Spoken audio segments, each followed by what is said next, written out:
Hi, this is Shamin here. Today I'm going to show you one experiment, that is to identify soluble and insoluble impurities.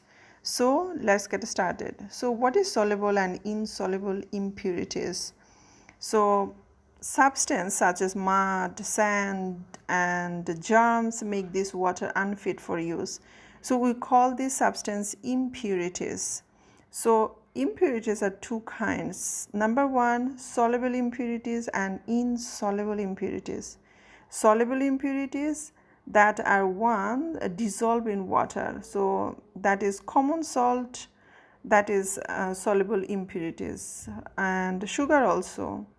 So insoluble impurities are one that do not dissolve in water, sand and mud, grass and so on.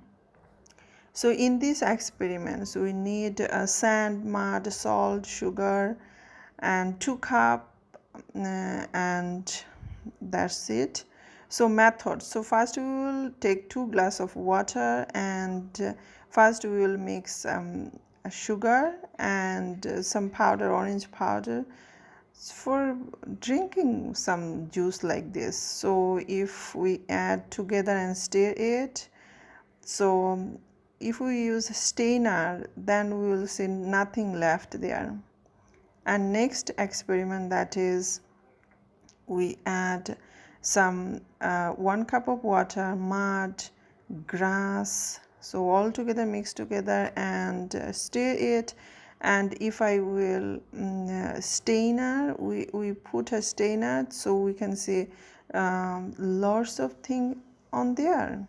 So that is the difference between soluble and insoluble impurities. So observation, so in this observation we can see strainer, but common salt, sugar and milk or so on is left behind, not left behind, but mud, sand, that is left behind. And conclusion, so here is a sand and grass leaves that is do not dissolve in water, so that are insoluble impurities. And common salt, sugar that is dissolved in water, that is soluble impurities. So that's it. Thank you very much.